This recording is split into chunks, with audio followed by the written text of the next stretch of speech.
अस्सलाम वालेकुम, मेरा नाम नादिया है। मैं एक स्पीच थेरेपिस्ट हूँ। आज हम बात करेंगे कि स्ट्रोक के बाद स्पीच और लैंग्वेज के मसाइल और स्पीच थेरेपी की अहमियत क्या होती है। सबसे पहले हम देखेंगे कि स्ट्रोक क्या होता है। स्ट्रोक तब होता है जब दिमाग तक खून की सप्लाई रुक जाए या कम हो जाए। इसकी वजह से दिमाग के सेल्स को ऑक्सीजन नहीं मिलती और वो डैमेज हो जाते हैं। स्ट्रोक दो तरह के होते हैं। नंबर 1, जब ब्लड क्लॉट से रास्ता ब्लॉक हो जाए, और नंबर 2, जब दिमाग की किसी नाली से ब्लीडिंग हो जाए। इन दोनों सूरतों में दिमाग के फंक्शन डिस्टर्ब हो जाते हैं और सबसे ज़्यादा असर ज़ुबान, बोलने और समझने की सलाहियत पर पड़ता है।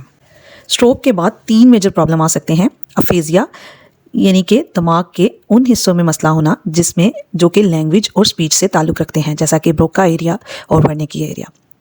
इसमें समझने में और अपनी बात कहने में मुश्किल होती है। ये बेसिकली लैंग्वेज प्रॉब्लम है। नंबर 2, डिसऑर्थरिया। डिसऑर्थरिया में मसल्स वीक हो जाते हैं जिसकी वजह से अल्फाज ठीक तरीके से, क्लियर तरीके से नहीं अदा हो पाते। Number 3, अप्रैक्सिया of speech. इसे मोटर प्लानिंग डिसऑर्डर भी कहा जाता है। इसमें दिमाग को पता होता है कि क्या बोलना है, लेकिन माउथ और टंग को सही तरह से मूव करने का की जो प्लानिंग सिस्टम है वो डिस्टर्ब हो जाता है। इसलिए साउंड्स और वर्ड सही तरीके से प्रोड्यूस नहीं होते, सही ऑर्डर में प्रोड्यूस नहीं होते। ये भी एक स्पीच प्रॉब्लम है। स्पीच थेरेपी क्यों ज़रूरी है? स्ट्रोक के बाद स्पीच थेरेपी बहुत ज़रूरी है क्योंकि स्पीच थेरेपिस्ट पेशेंट्स को दोबारा कम्युनिकेट करना सिखाते हैं, उनके खाने के मसाइल और उनके निगलने के मसाइल में मदद करते हैं। पेशेंट्स के अंदर कॉन्फिडेंस बिल्ड करते हैं कि वो दोबारा अपनी नॉर्मल लाइफ की तरफ आहिस्ता आहिस्ता जा सकते हैं। रिसर्च के मुताबिक जिन पेशेंट्स को स्ट्रोक के बाद स्पीच थेरेपी करवाई जाती है वो बहुत इफेक्टिवली कम्युनिकेट करते हैं और बहुत जल्द सीखते हैं। रिकवरी का टाइम क्या है?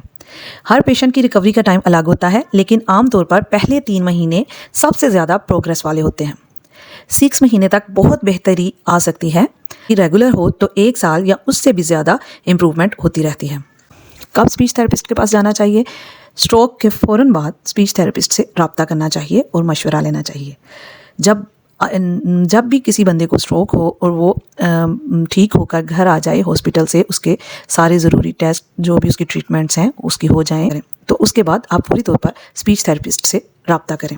अगर पेशेंट्स को बोलने में मुश्किल हो, समझने में प्रॉब्लम आए, साउंड्स क्लियर ना हो या खाने पीने में प्रॉब्लम हो, तो आपको पूरी तौर पर स्पीच थेरेपिस्ट से रब्ता करना चाहिए। एक बात आप हमेशा याद रखें कि स्ट्रोक के बाद स्पीच और लैंग्वेज के मसाइल को इग्नोर मत करें।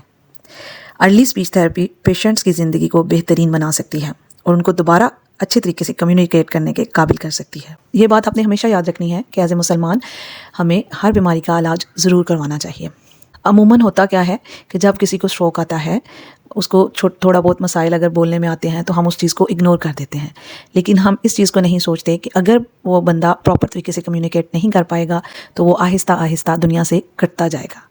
तो इसके लिए बेहतर ये है कि आप उनकी ट्रीटमेंट ज़रूर करवाएं, आप स्पीच थेरेपिस्ट से ज़रूर मशवरा करें और ख़ुद एफ़र्ट्स करें ताकि हर इंसान एक बेहतरीन ज़िंदगी गुजारे, क्योंकि हर इंसान को एक बेहतरीन ज़िंदगी गुजारने का हक़ है। अल्लाह ताला हम सब के लिए आसानियाँ पैदा करे। आप दुआओं में ज़रूर याद रखिएगा। फिर किसी नई इन्फॉर्मेशन के साथ हाज़िर होंगी। अल्लाह हाफ़िज़।